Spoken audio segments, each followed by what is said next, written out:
Today is March 4th, 2022. This is episode 185 of Maelstrom Radio.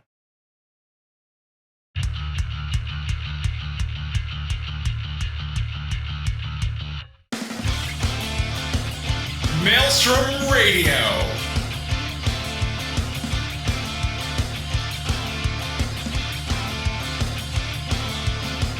With your hosts, Gladys and Shitter.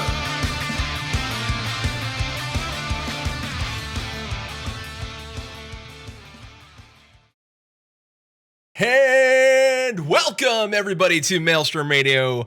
My name is Peter. With me, as always, is my good friend and co-host Quinton. Hi, friend. Hello. How's it going? Good. It was like a 90s jungle hip hop dance hall in this piece before you got here. I was hearing some of it. So, Chili's like such good music, yeah. So there's a title on the list that I'm not gonna even say. It's a secret title. I saw. Yeah. I mean, it's literally right in chat. It is in chat. Like right there. But the listeners won't know, and so it drives them to come here to see what happens pre-show. So it may involve half mesh shirts and glow sticks. So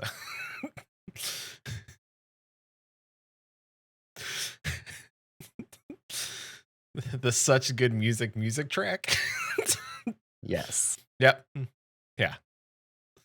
Well, let's not continue to talk about, although, Susan, jot it down, maybe future, Maelstrom Radio. That's what I call such good music volume 23. Oh, I do not miss the 90s and early 2000s. Great. So next thing you know, it's gonna be a Kids Bop album. Oh no! Well, that's copywritten. Like, what could we call it? That's not like child dance. Lollapoppin'. Lollapoppin'. Kids Bop. Yeah, that makes sense. Oh, they definitely still do make them, Chili. They were just a lot bigger, I think, back then. Youth. All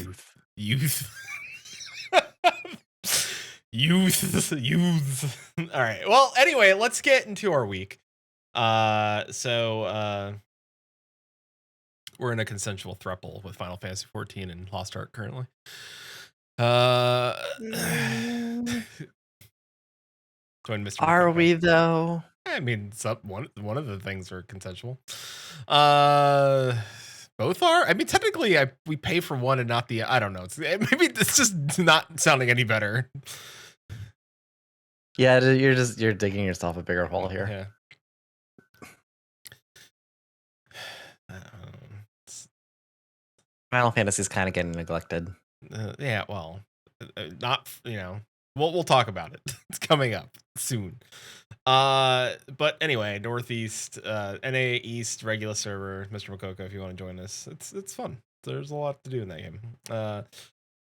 So we also want to shout out occasional Maelstrom Radio listener Halo Burner on Genova for spotting Susan in Final Fantasy XIV. They learned about Maelstrom Radio from listening to Gather Together. So shout out to Gather Together. Thank you for shouting us out and helping people find us. Despite Susan not being on the show a whole lot often, but we talk about her literally every episode because she is an integral part of this team. I am the only one now that has still never been recognized out in the wild. One day it's gonna happen. So we've been playing Lost Ark. I think you still have the best stories around this, but yeah, I mean, I'm not depending on if they're IRL or in game. So yeah, we've been playing Lost Ark. We also played D&D this week. It was alright. Like my dice sucked, like as always. I listen, in true D&D fashion, from the beginning of our adventure of the campaign, I have not rolled good in any of my initiative rolls, and Quinton here can vouch for That's that. true. Yeah. Like I'm usually like, it's always at the end, and every time our DM heals you, is always like, and boring. so, Yeah. so, well. So, let's go ahead and I mean, how was your week? You played Lost Ark pretty much. That was the same thing. I didn't I even was really get to like, play Lost Ark this week except for so, stream last night. yeah, It's been a busy week, so yeah. not a lot this week in gaming. I hear that. So we have some tidbits from all across the gaming, and by far not all the gaming news that happened this week, but Pokemon Scarlet and Pokemon Violet were announced for late 2022 release. New starter Pokemon include Weird Spirigatito, names. Sprigatito, which is Weed Cat, Fuecoco, which is Spicy Applegator, and I'm gonna mess this one up. Actually, Quexley, which is quack, basically quack, Quaxley, the Quack. duck.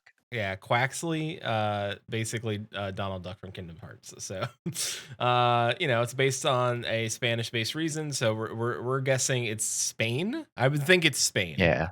So Yeah, we don't think it's Latin America. We're pretty sure it's Spain. it's probably Spain, which Is good.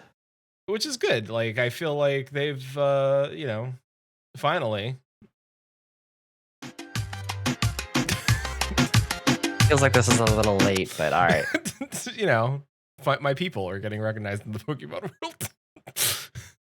So, And yet you still are having issues with their names. they're They're like Spanish-esque names. Well, except for Quaxley, which really sounds just kind of white. And there's Fuecoco, which and Spanish. It's Sprig, which because Sprig, I was thinking like I got the Ito, like I don't.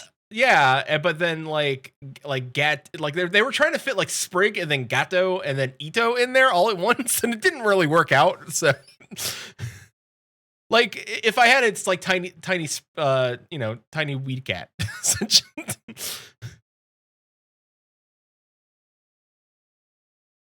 They could have called it Urbidi.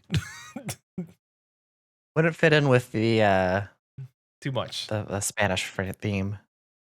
Like Sprigato would have been great. Like I think they're trying to go for tiny. Yeah, it's a lot. It's you're fitting a lot. So, but I like Fuecoco. Real quick, which one are you going for?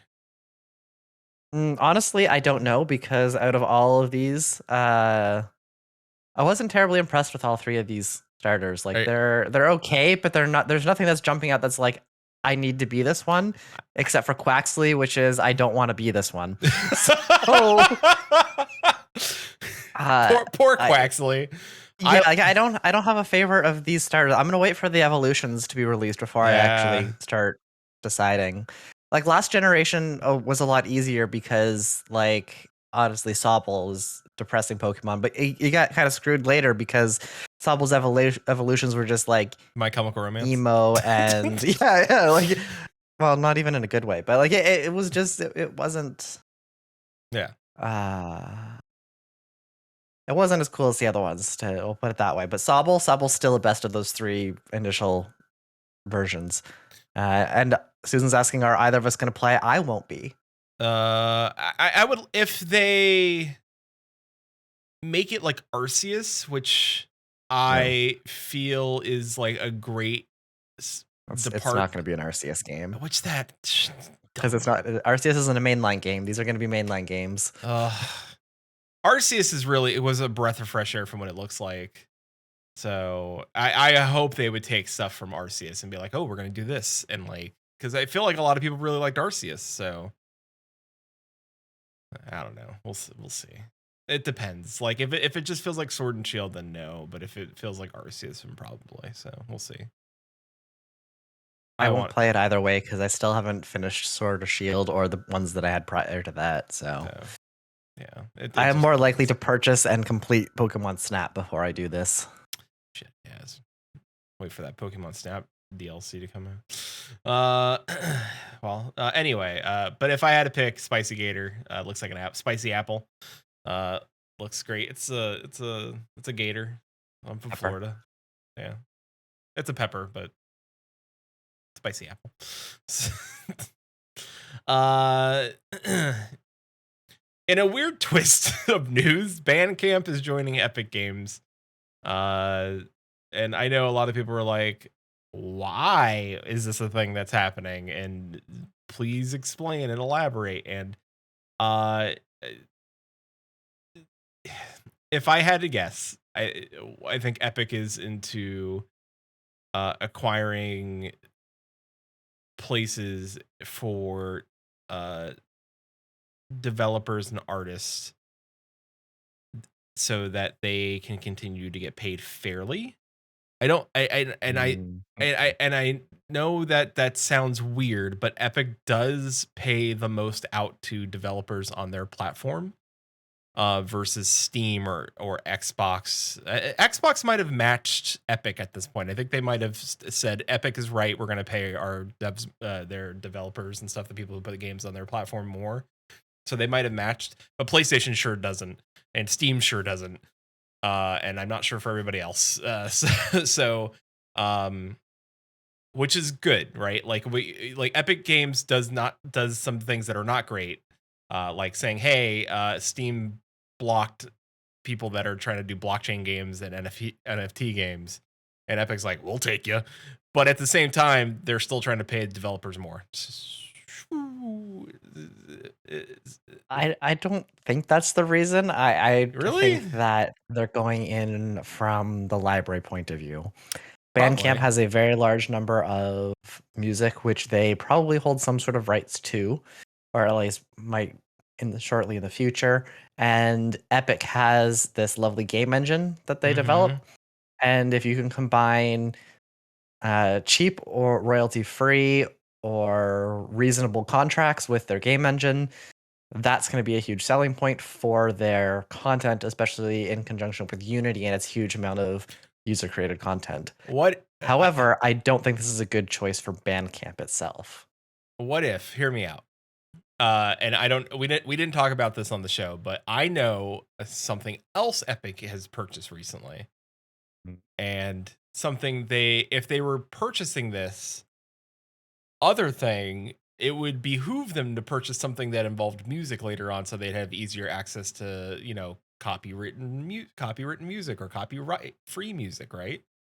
Well, they don't really own a whole lot of copyright music. There's not a whole lot of big labels. There's no big labels on Bandcamp. No, but there's a lot of independent artists, and there's a lot of people that support those artists. And I know I'm clutching my pearls.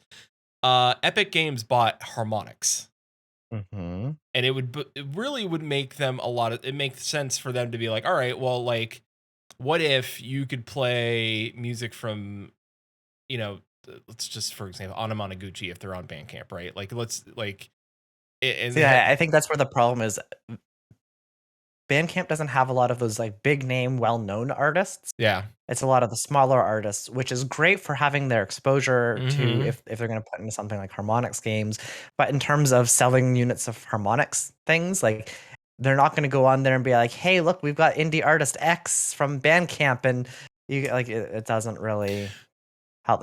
Can they work together? Yes. If you put Bandcamp's platform and get other artists involved.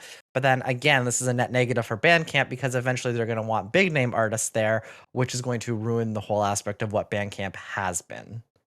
And Chili has a good point in chat. He's like, but you can't say the game has thousands of songs, which is also you can do that already without Bandcamp.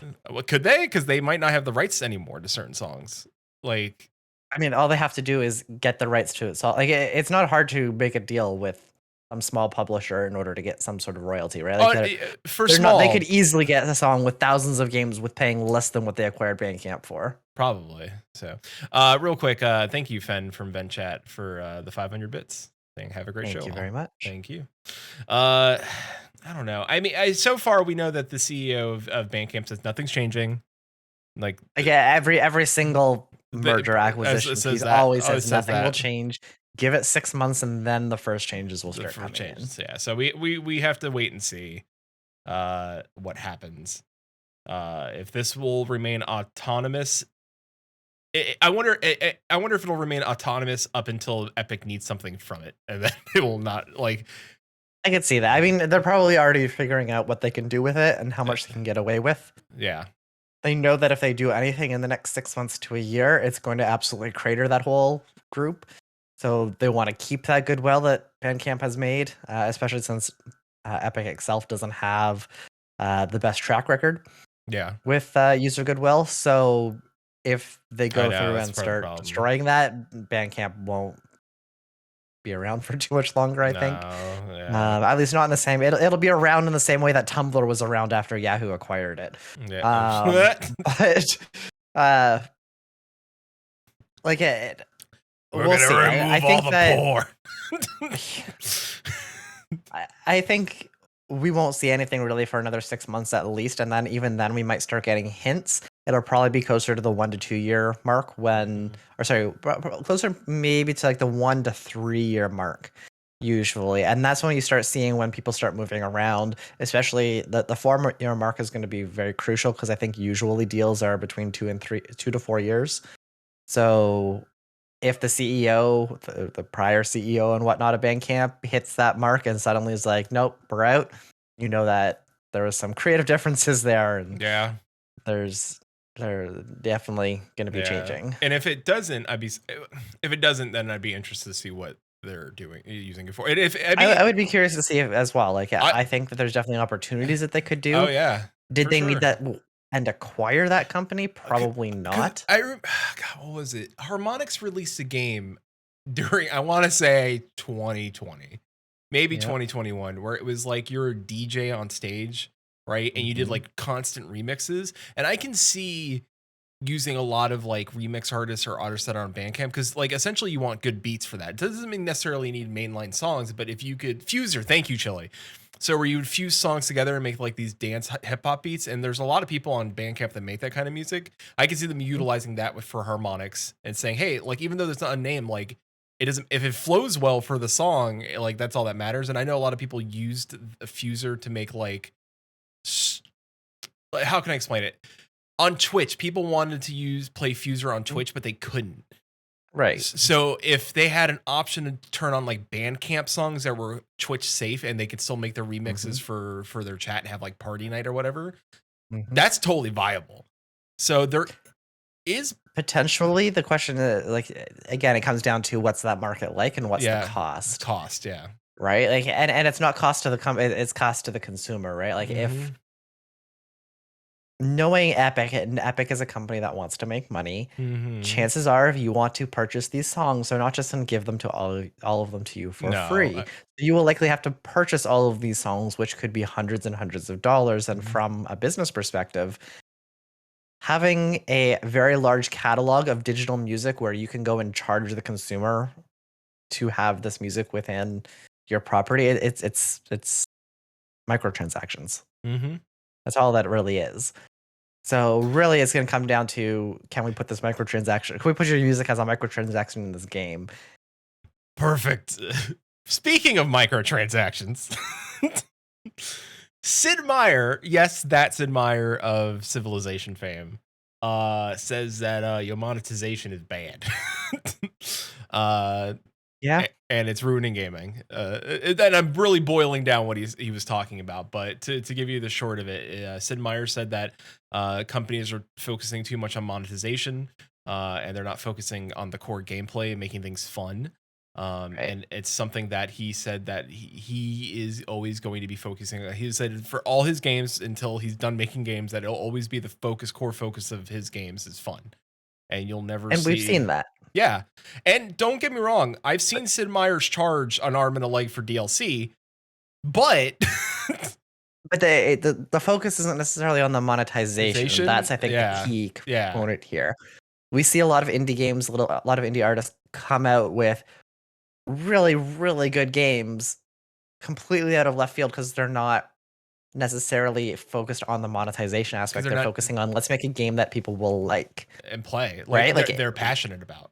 So exactly, like look at oh shoot, what's the studio called? I mean, we could talk about Relogic with Terraria. That was an indie baby that blew up, and because it was fun. Yep. Minecraft, Yep. when it first launched, was an indie game that blew Yeah, up. we probably don't want to talk about Minecraft. They're owned by Microsoft, and I've been doing a lot of poor choices lately.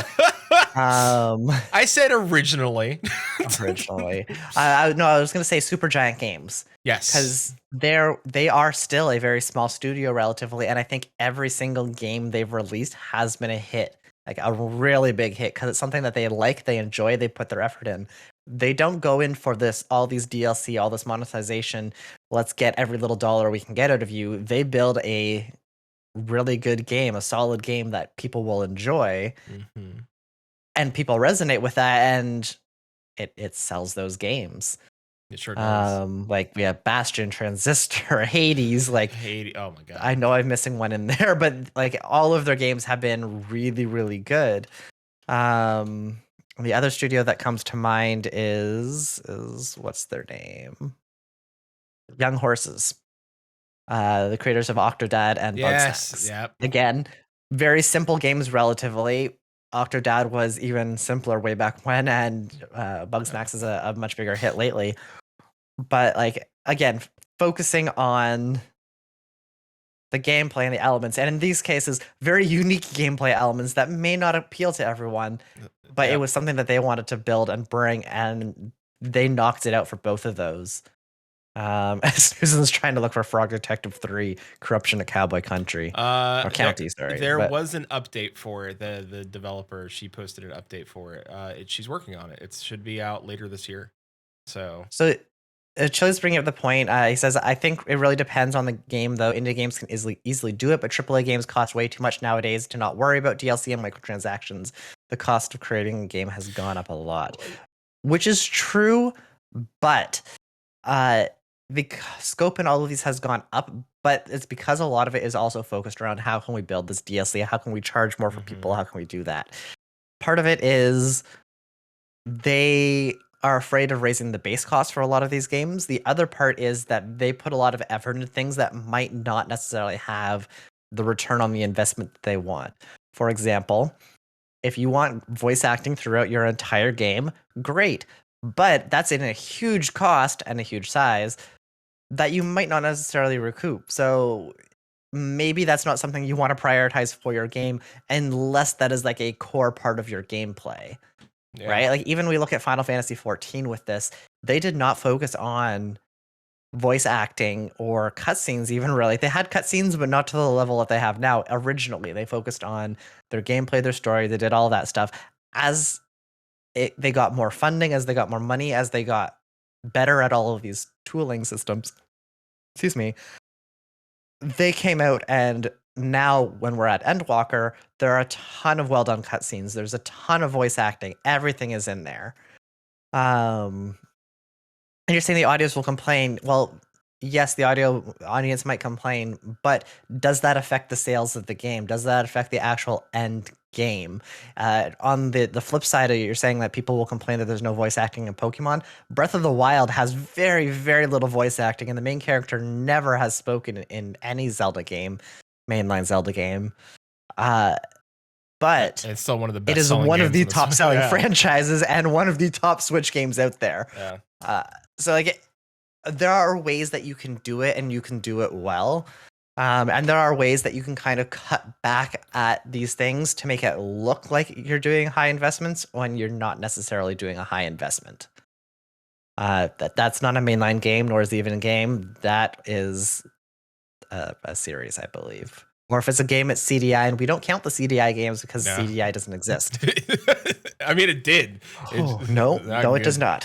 I think a good example of this right now, Chili, and you said it yesterday, right? Babylon's fall. I've seen. That's a Freudian slip. There you go. That game. So I did more research, right? And like, it's a game that's focusing on, microtransactions, and there's not a lot of marketing for it because I don't think the developers feel that they're that strong in their game, right? And it's a live service game, which is already leaving a bad taste in a lot of people's mouth lately, with between like Marvel's Avengers not doing so great, and there was the one shooter that Square put out that didn't do so great.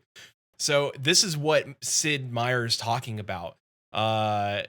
You know, it's Yeah.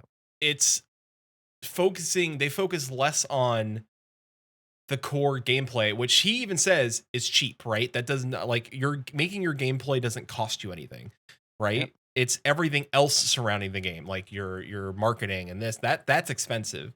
But he Mhm. said if you focus on that gameplay aspect first, everything else should come and follow it, and then Yeah. that's your budget for your game. Microtransactions don't need to be a part of your gameplay aspect of the game. Like, you can have DLC, but Hey, microtransactions and stuff like that. So another really good example is Animal Crossing. yeah, It doesn't have voice acting. It has nonsense language and words. I look like at it The is a Sims. viable It's language, but yeah, The Simlish. Sims was the other one I was thinking of. But Animal Crossing is a little bit more recent, and Sims goes the monetization strategy as well. So iffy, but yeah, good gameplay and makes the marketing a lot cheaper. Big name franchises make things a lot cheaper, but like there are definitely ways that you can see, like even when you look at something like Hades. Hades is a very simple game when you think of it initially, but it's a very in-depth game, very complex with a lot of moving parts in terms of like how they built it, how they built the consistent story, how they bring you through each things, how they tied it all together. And it has a lot of voice acting in it, but a lot of it is repetitive voice acting. It's the same lines over and over. You don't need a lot of them. And a lot of the artwork is static. It's not necessarily, you don't have a bunch of animating.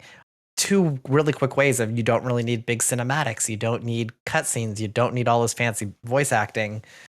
Um, Relatively. So like there's definitely ways that you can still make things feel very premium without incurring the cost of AAA games nowadays. And today too, people, like a lot of these AAA games go in knowing there's going to be a big budget, knowing that there's tons of levels of management, coordination, all of this.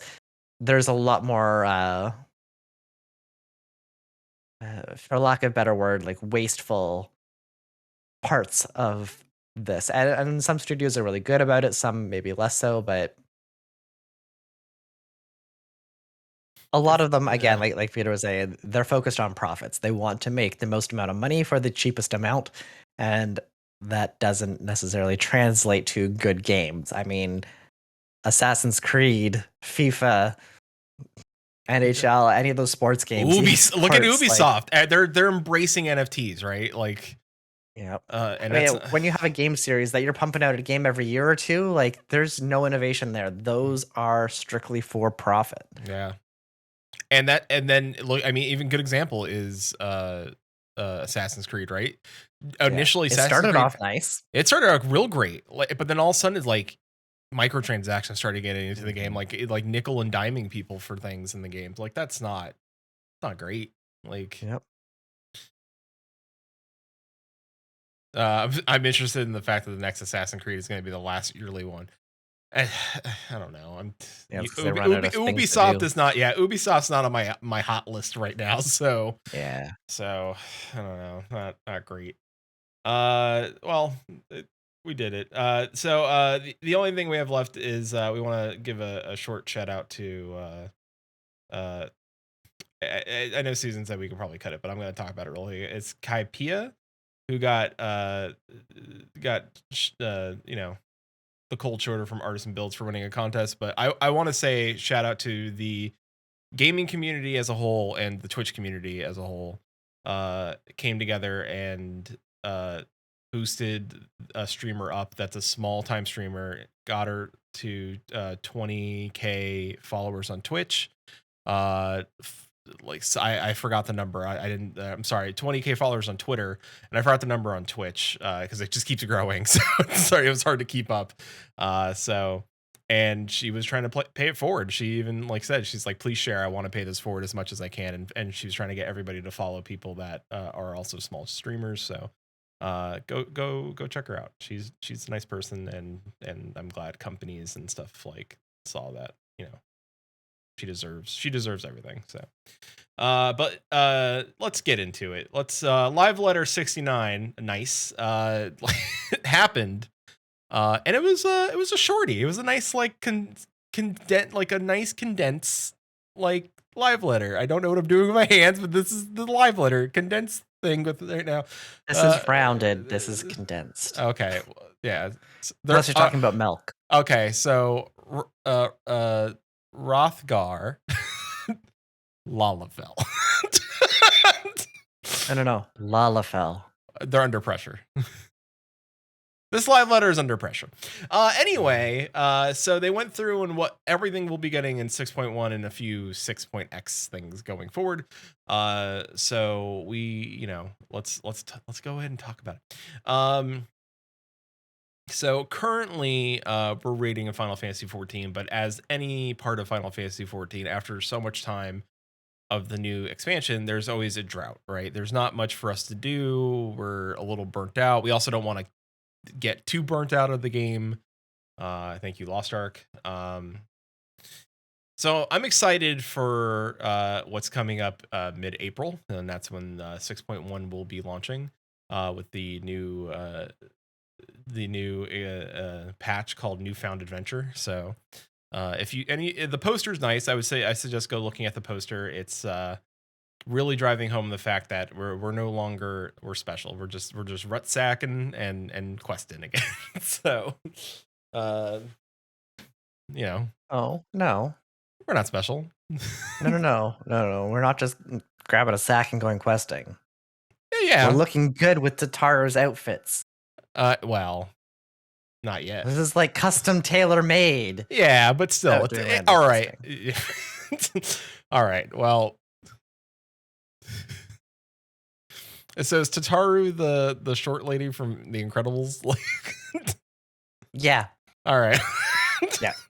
She's wait. Is it Edna? I was gonna say it's Edna, but that's really close to Eda.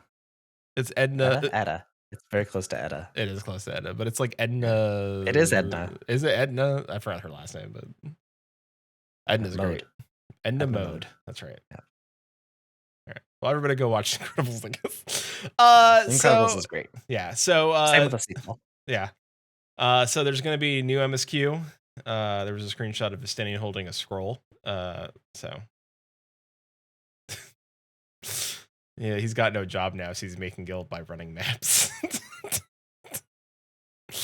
He's got a job. He said he had a job. He said he got to work. Yeah, he's an adventurer for hire. Yeah. I mean, but he's not good with money. That's the problem. Really, that's the problem. He's not good with money. So maybe he's just buying scrolls, and he's like, and somebody's like, oh, this is premium scroll. This is like 10,000 gil for this scroll. So, or he's got a new collection of hair ties that are worth like 15k each. Honestly, I need needs to be Tataru's delivery boy. I need a Stinian to like buy stuff off the market board for me, because Stinian's one of those people. Yeah, the houses trying to buy a house. Yeah, and he's constantly clicking on the thing, and he's like, "I'll get it. It's gonna be me. I'll get it. Wait, where'd all my gil go?" Mm-hmm. We're also getting, as previously mentioned, Tataru's grand endeavor. She's going to be starting her own quest line. I'm not sure if I'm hoping that it's going to be as good as like MSQ stuff, the like custom delivery stuff, the tribal quests, or it's going to be like Hildebrand-esque style. I wonder if it's going to be like Hildebrand-esque style, where it's like she's trying to like start a business. I don't think it would work. I don't think it's gonna be funny. I don't think it's gonna be like as comedic as Hildebrand. It doesn't quite land as well when it's not with Hildebrand. I don't think it's gonna be comedic, but I think it'll be endearing, right? It'll be like, yeah, like I mean, we've had quest lines with her before when she tried to become a summoner. And it had some like comedy. It wasn't Hildebrand comedy, but it was very like. Although I did find something interesting, and I will talk about Hildy, I'm sure, during this. If it's It's down at the bottom of this. Yeah, so we'll get into it. But I found an interesting Yoshi P tip. about that. So I'm interested in Char's Grand Endeavor. I hope it's a sweet thing. I'm just excited to do quests again and not like everything like just a heart wrenching story. Like I'm just glad to start like normal, like ooh, mysteries, crumbs, like so. New mega role quests for leader meetup with Fortunal Levelor. So daddy Alfie's daddy. That'd be Daddy Levelier. Yeah, Daddy Levy. He's gonna go around, I guess, to all Isn't it Eugene? he's gonna go to all, yeah, he is. He's gonna go around to all the city states. I'm sure it's gonna be like a well, you know, Charlene can help with all this if you need assistance in making your place better and like trying to like finally reaching By the way, out. all this knowledge that we stole and hoarded over the years, yeah, about that. Yeah, Remember that thing you lost? Sorry, us. Yeah, we no longer need the underground thing full of knowledge. So you want some? I got Charlene's really just the British Empire. A series of flags. All of them being red. Yeah, they're sending him with the flags, and he's just gonna plant it as he leaves. He's like, mine now. We own this. Improvements to the Realm Reborn MSQ, including new trusts, soon to be called Duty Support. The Duty Support system. No. Duty support system is going to be the people that you can run dungeons with as you level up. Trusts are going to be a separate squad of NPCs that you level up. I just like the name Duty Support System. I don't know. They're the ones that are down and dirty when you need the help. I understand why they're doing it. I talked to Susan a little bit about like MMOs earlier, and just I understand why they're doing it. I understand the need for the change. So it'll be changing from 8-man to 4-man, and things or solo instances changing how MSQ roulette works. So that's they're changing. They got rid of the first trial. Yep. Unfortunately, that's no longer the easiest a trial. one. Well, yeah, they got rid of it because it was the easiest. And now it's a solo duty. And then they took, I believe, Castrum became a 4-person dungeon, and they both became 4-person dungeons. No, the other one became 3 4-person dungeons. Wait, what? They're split. They're cutting it into 3. Yeah, they're splitting it up because there's enough content there. So I believe the first one takes you up to. Yeah, Bowl of Embers isn't a trial, Chili. It is a dungeon still because it is 4-person. Yeah. Like Bowl of Embers hard is the first, quote, 8-person version of that one, but it's not the first trial that you'll encounter. I can't remember what the first trial is that you get now. But it's not Bowl of Embers. It's not those 3 primals. I think it could be Ramu, maybe? Really? Or it might be it's one of those ones. It's one of the ARR ones because those are the first hard trials. Oh, yeah. You don't do Ifrit, Garuda, and Titan and Leviathan until later. That change didn't come till Heaven's Ward. Yeah. With Ravana and the whale. Right. No. It's the 2.x series, not Heaven's Ward. No. I'm talking about. No, I know what you're saying. 2.x had. Yeah. But later in Heaven's Ward, remember they just said normal, like no more 4-man normal modes. It's just hard. Yeah. So, which makes sense. I understand why they're doing the change retroactively. So they're splitting up it into 3 different sections. Ravana is like all of the trials are still going to be 8-person. Yeah, they're not changing those down to 4-person. The existing 4-person trials, quote trials. So it's 4-person primals, which was the first time that you do like Ifrit, for example. Those are still 4-person trials. They're still in the leveling roulette. All of those. Their only trial that's changing is the one for what's his face with the double shields. That's going to be just a solo instance now. Yeah, because it was before too. Just now it's official. But they're changing up Praetorium to be 3 different dungeons, I believe. Yes, Cape Westwind. Let's see. I think it's everything up to. I think Gaius is 1 dungeon. Mm-hmm. Ultimate as another dungeon. and La Habrea is now a solo duty afterwards. Okay. And So I then think that's how they split it up. yeah. Huh. But there's still an MSQ roulette because these dungeons are still longer than your average dungeon. Dungeon, yeah. They're still going to be under MSQ roulette. So I wonder, even though they are faster now. Because I know people are like, "Oh no, my Netflix, XP gains," and I think if it's not going to be there as much. I wonder if altogether the XP will be the same, like if you run all three. I no, all right, no. Well, because remember, like the majority of the XP from those dungeons is from the roulette bonus, right? So Good now luck. if you've cut that roulette bonus down to like a third or whatever it is, it's not going to be quite as expensive for doing it. So like, it's definitely not going to be an AFK roulette as much. Like you still will be, it just won't be as rewarding. Yeah, that's a bummer. And yeah, actually, the benefit of the MSQ roulette was that you could literally just like watch Netflix and not have to pay attention, as opposed to PvP roulette where you have to pay some attention so you don't just die. Yeah, you can get through an episode and a half of an anime by watching that one. Too, if you're doing Praetorium. True. 45 minutes. Yep. So, there's gonna be a new dungeon. They wouldn't tell us what it is. Spoilers. And we also got the new extreme trial. I have a question. Do you think that it will be a hard mode of an old dungeon? The new dungeon? No. Yeah. You think it'll a brand new dungeon, like it won't go back? And because I remember I really liked when they did hard modes of old dungeons. So I was always hoping they would do that. I liked when they do the hard modes for the old dungeon, but my guess is because this is going to be a new storyline, that the new dungeon is going to be part of that storyline, and that's why they're not going to tell us, because then it will give us a hint as to what that storyline will be.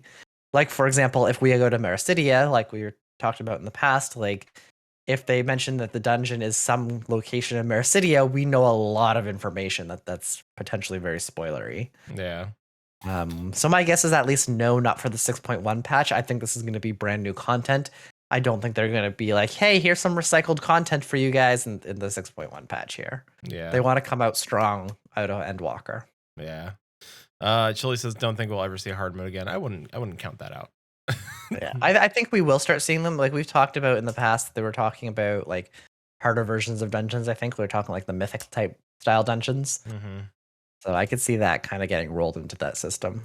So, new EX trial, the Endsingers area, eye level 595 weapons, fight drops 2 totems, which is nice.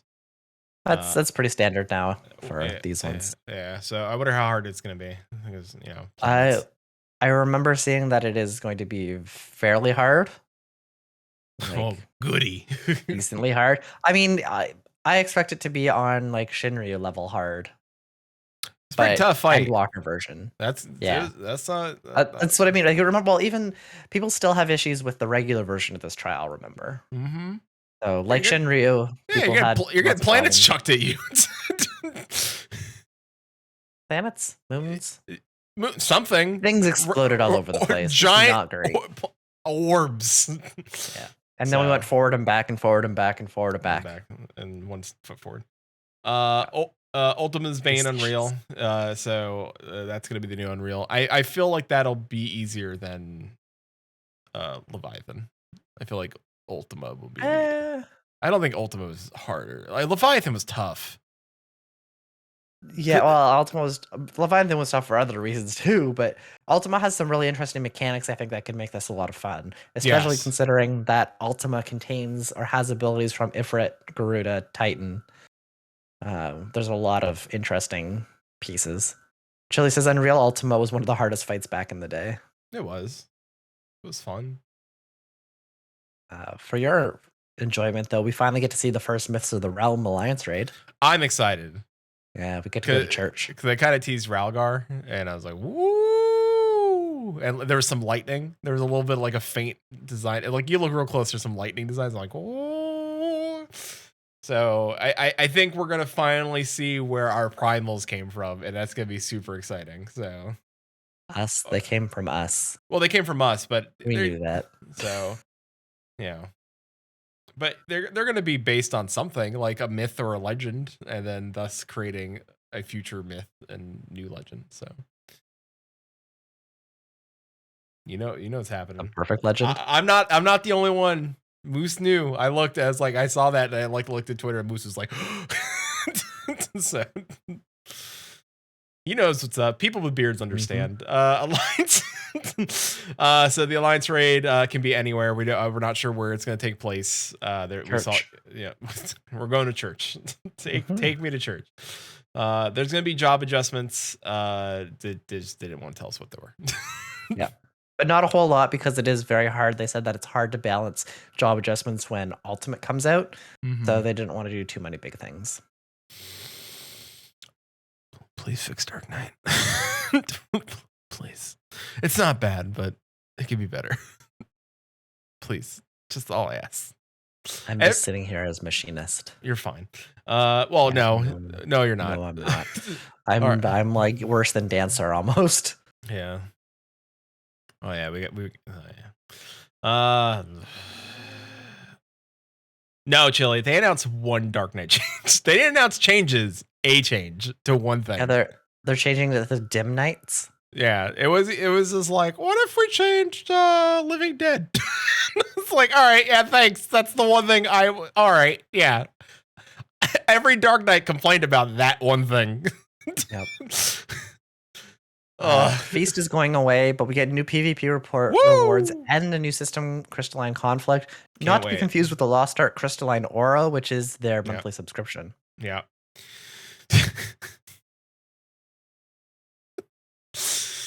I mean, somebody might confuse it. I'm excited. You're paying $10 for a Crystalline Conflict. You are in the wrong game. Yeah. I'm excited for this just because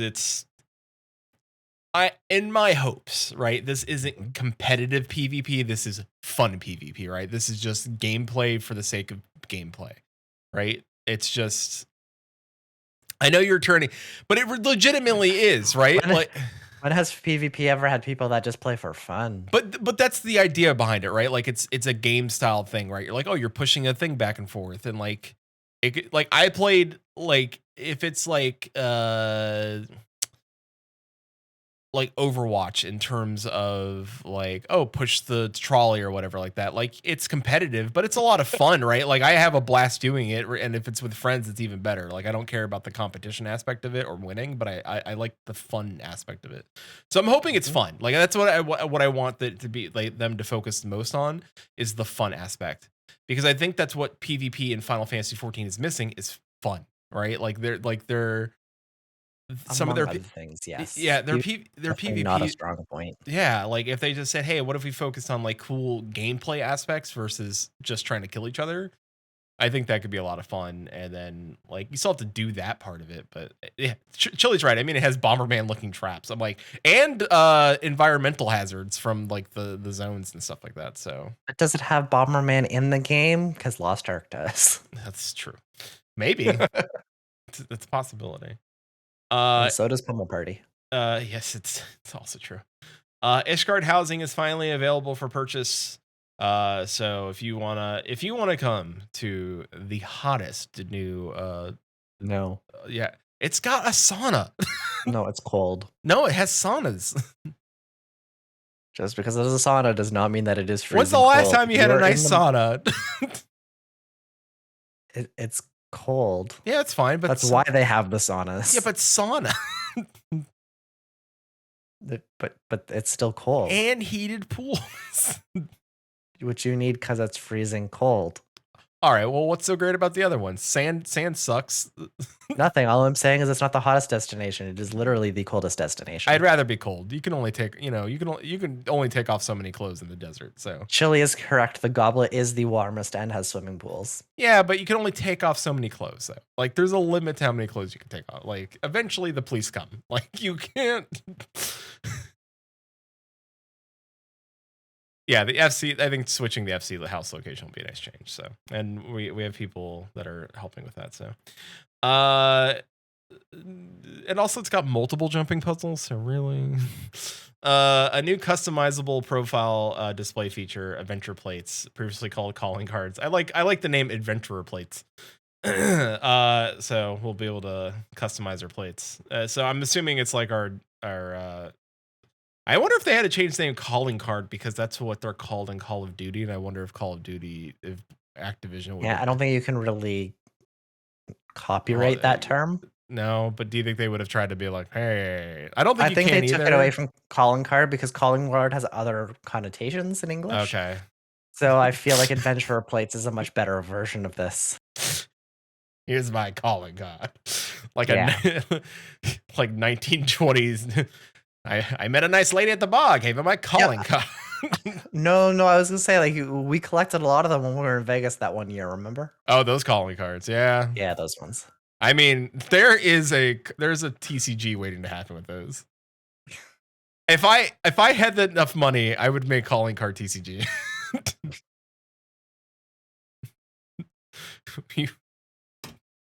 Well, I can't say that joke. I can't say that joke. Damn it. Damn it. I can't. All right. I need you to laugh at it. I'm just going to type in the notes at the bottom. Please just like. All right. In the meantime, if you're interested as to why they're no longer called calling cards, the End-Ending Codex is a new feature in 6.0, which will have a glossary of characters and terms up to 6.0 in the collections tab. However, you will not see anything that you are to spoil you. It will be slowly unlocked over amount of time. I'm trying to now find where this secret. You'll see it. You'll hate me for it. All right. And so, as always, he doesn't like it. Oh, that's no. New Game Plus is being added. Yep. So as always, we're going to be getting new features and new Game Plus things. So, I know you mentioned the Unending Codex, which I really like. I think I think that's a feature that is an add-on in World of Warcraft, and I believe also in ESO. And that's just a nice feature to have, because if you're if you forget who Hoary Boulder is, you can go back and look at it. Oh, well, I don't even think that. Like, if you're because it also works for chairs and mounts and mounts and I mean, you know that chair back in Limsa? Yeah, I sat on that one. There's. I would love. Wait, let me complete my entire Adventurer Codex. I have to sit in all of the chairs. I would love if there was an achievement for sitting in all the chairs in Eorzea. Except I can't sit in that one. We don't go into the Waking Sands. Yeah, don't sit on the furniture. It's sticky. There's gonna be new Hrothgar hairstyles. Hopefully, I would hope in the next expansion we finally get female Hrothgar. But it's cool that the Hrothgars are getting new hairstyles. At least they're putting in some more work, and good. But, big cats deserve love. Honestly, every other change in this list is completely useless because the most important thing in the entire patch notes that we're aware of so far, we're going to get 5 more glamour plays, but even that is not important. Yoshida was talking about our glamour dressers, and they're currently capped at 400, and they're currently working on trying to raise that to 800. So 800 items in the glamour dresser plus 5 more glamour plates. There's no ETA on when that will be yet, but it's happening. So it's glamorous. Yeah. Also, you're gonna have the ability to try on items from the Final Fantasy XIV online store, and everything in the game. So you're gonna kind of like the housing preview item. It's that, which is not bad. That's pretty good. No, the important news is not being able to glamour. What's her name? Which one? Pup Cup?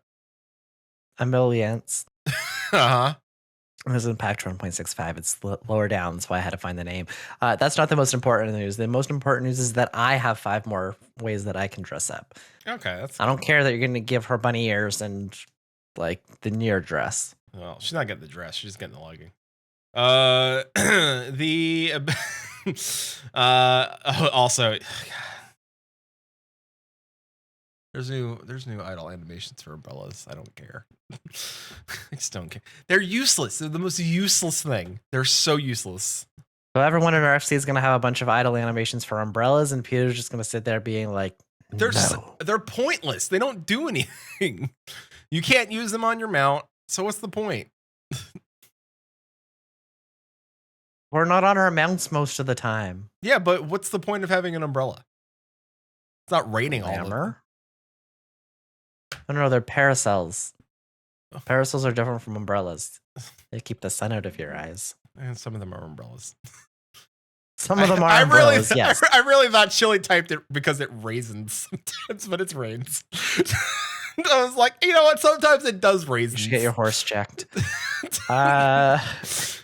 We're also going to get check marks displayed on items that we can use to obtain things like minions, mounts, music, etc. So we don't have to wonder, have I got that already? Why can't I roll on this thing? Do I really need that? I mean, I think that's they're also going to be on the market board. So yeah. They're also going to be on the market board, so you can now search for like minions and mounts and stuff, which is a lot easier. Yep. Like I said, 2 scoops of raisins, Miss Steal Your Loot. For completionists, that's gonna be really good. I believe, I know they mentioned this. I think last live letter where they were trying to decide if they wanted to put the store mounts on there. I think adding that would be a disservice because you're gonna like, oh, you gotta buy this. Like, I think like not on the market board or no on the check mark thing. Have like to see what you have and don't have. Like, no. It's not like a list of like here's all the things that you have or don't have. It's when you look at this item, it tells you have already used this thing. Okay. Right? Okay. It's not like a list of like, which do you have or what do you not have? That's for third-party stuff. This is just saying like, you have already acquired this minion, which a lot of games already do. Yeah. And it's impossible to tell from a glance in Final Fantasy. But I wonder if it'll tell you where to get it too. Like, oh, that's this and this. No, I don't think so. Oh, that's a bummer. I think it'll just say like, you have this. You have it. If it could tell you where to get it, that would be great. Because I think that would also help people. Like, I think that adding that, like, that's literally a quick search away. Yeah, but not having to search it, like not like having it in game accessible to people. I understand. It's a quick Google. That would help. But just having it like, oh, hover over, acquired from this dungeon. So. That's pretty much all for the launch day patches. We have a bunch of stuff that comes up in the 0.1, 0.15, 0.18. I mean beyond. I mean, Hildebrand. Oh yeah. I'm just saying that's most of it. Like Hildebrand's coming back in the future, along with the new tribal quest, which will be battle jobs, not crafting. Mm-hmm. And it looks like it's somewhere in some nice bright pink purple trees. Also, yes. I do you think he's over in I think they definitely were teasing that he's in the first. Yeah. Whether he's actually in the first, that's a great question. They're putting a location that looks like that in somewhere in the source, which honestly could be them trolling a whole new zone. He was in the dungeon in the first, so his like visage was in the dungeon, right? Like I don't think it was necessarily him. Yeah. But yeah, we'll see how that kind of plays out because Square really likes trolling with that one. So the fun thing I found out about Hildebrand is that they spend who would have thought, but a lot of money goes into Hildebrand because I can see that because of the animations. Mm-hmm. They said they spend a lot of money on the like developing the animations for Hildebrand, and I was like, good. And then that also improves the system for everything else, and now we get creepy animations everywhere. So what we're saying is that Hildebrand pushes the game forward. The only reason that we're getting better grass is so Hildebrand can land in it head first. Yeah, the whole like graphics update that we're getting at some point by like 7.0 or whatever is because they need it for Hildebrand. Yeah, it's really just for Hildebrand. I'm interested in Omega Beyond the Rift. Because I really like the Omega story. Because I really like the Omega storyline. I'm interested in doing it, but it's not like I absolutely need this. I out of the things I need, Hildebrand's probably the best thing out of this. So, but yeah, I would be I'm interested in seeing like how that connects to what's going on in Ultima Thule. So like between our Omega and clearly there's a connection. So what is that connection? Oh yeah. So and let's go. I'm not personally looking forward to, but I'm really interested to see how they do the new Ultimate Dragon Song's Reprise. Because I saw some of the screenshots with like Hraesvelgr and the Knights of the Round and Space Pope. Yeah, Hraesvelgar's wearing Allegan Tech around his neck, so I know they take a lot of. There's a lot of interesting things there, but none of that was what actually caught my eye. It's who built the Ultimate. Oh yeah, Mr. Ozma. Yeah, they got Mr. Ozma back doing this, and they put everything into this one. So I heard. I heard they said everything from what 3.0 to 3.3. Well, all I know is they battle mechanics wise, like Ozma was an interesting fight. They used everything they had at their disposal to build this Ultimate, and Ultimate they can do a lot more than what they can in an Alliance raid. You sure can. So I'm very curious to see how this plays out, and I'm waiting for the salt on my Twitter feed. It's gonna be glorious. I cannot wait for that. The fact that I wonder if Ozma was like, wonder if I gave Hraesvelgar like Twitania mechanics and put the in the middle of no less. I don't think you'll get Twintania mechanics. I don't know. It's got the Twintania Allegan necklace. So no, that just allows the control, I think, doesn't it? Yeah, but why not do some dive bombs in the middle of a because it's not Hraesvelgar's mechanics. Do you remember that fight? Oh, I do. You had things much worse than dive bomb mechanics that you can do. Disappearing platforms, having to hop everywhere. Imagine a disappearing platform during Hot Wing. Yeah. Or no. Disappearing plot, not during Hot Wing, during the shoot, what's it called? The Ockmorns. yeah. Like moving Ockmorns, you have to jump from platform to platform with the entire group in sync. Yeah. That's terrifying. You know that's terrible. We wouldn't put that past them. That was terrible. We put that in the universe now, so that's going to be a thing. Mm-hmm. So no, Chili, they're not that evil. They're not going to make you watch Haurchefant die again and again and again. No, he's already gone.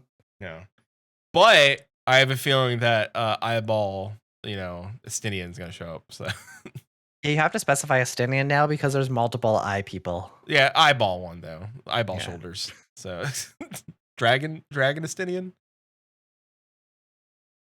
Dirty Estinian. He's not already pre-bath Estinian. That's like all of the Estinians. Well, no, he got clean eventually. Did he though? I mean, Pope is there, and they said all over 3X series. They said 3X to 3.3. I thought. Yeah, but there's nothing like. I don't think they're just going to throw in a dead NPC because they can. Yeah, it would try to cheapen the fight. I don't think that would really benefit. Yeah, what is Haurchefant gonna just die? Just what is he gonna do? Walk in and be like LB3 shield? He's like he just walks in with he just has like 2 cups of cocoa and just just gets plucked out of reality. Shot through the heart, and you're to blame. Because then it's really gonna take away the feeling of heart. Like if you just see him launch in the sky like Team Rocket, he's like. A smile better suits that's Hildebrand's job. It really takes the depth of his death out of it. Mm-hmm. So, well, yeah, got data set and travel coming. Finally, yeah. With some Japanese server changes as well for anyone who happens to be over on that data center. They're getting shifted around. Yeah, and Beast Tribes are going to be called Tribe Quests. Yeah. So I feel like they could have gone with a better name still, but that makes sense. Tribal quests. Yeah. So Little Ladies Day, March 14th to 31st. Yeah. We're catching up for our holiday events. So yeah. We should be right back in time for the next ones. Which June, July is usually the Gold Saucer one, but I don't know because I feel like they did it recently before Endwalker, so I don't know if they'll do it again that soon, but they might. It's just turn on the bonus and let people just make skill or MGP. Well, that's it.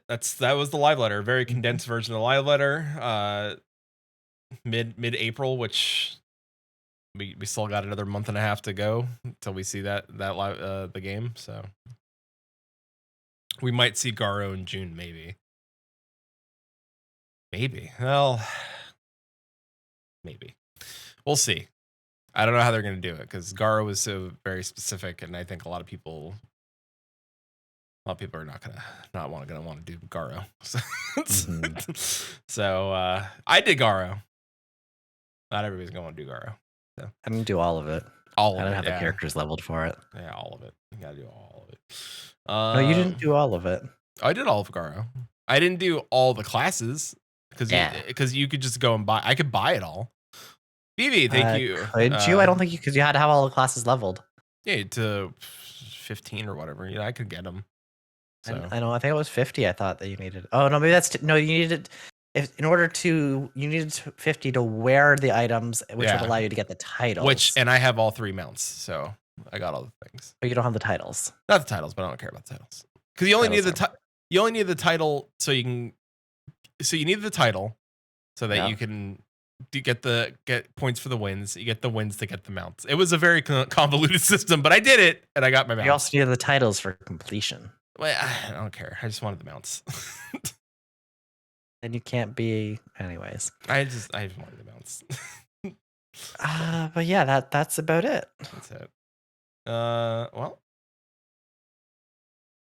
here we are. We did it. Next week, there won't be a live podcast. And there will be a recorded podcast. There will be a recorded podcast. Well, yeah, next Wednesday, this podcast will be released. Yes.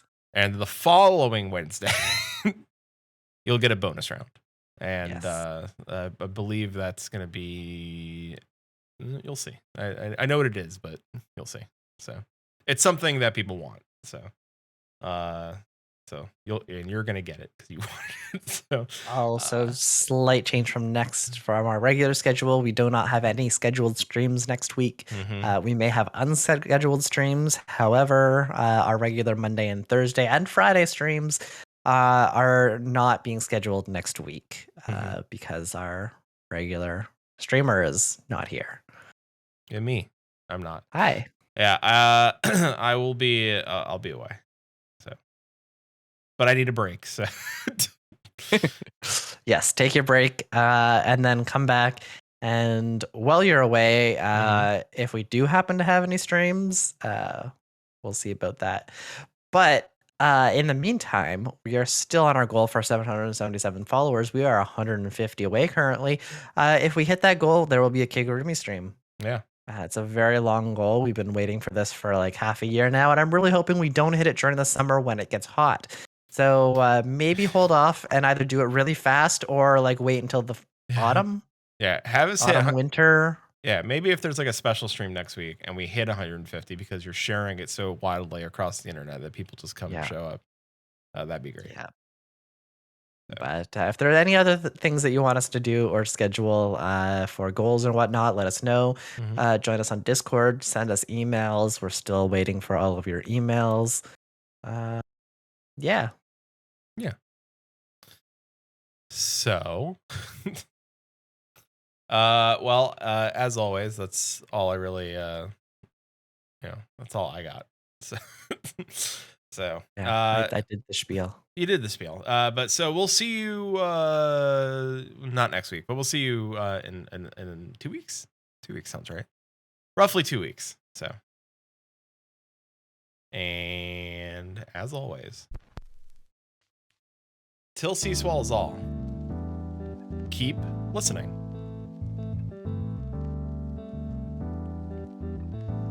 Maelstrom Radio is brought to you by maelstromradio.com and Blackfire Media. Produced by Flatus, Shintier, and Susan Sprinkle. Join us live Fridays, 6 p.m. Pacific, 9 p.m. Eastern at twitch.tv/maelstromradio. Send email to show@maelstromradio.com, tweet us at maelstrom_radio, or join our Discord at maelstromradio.com/discord.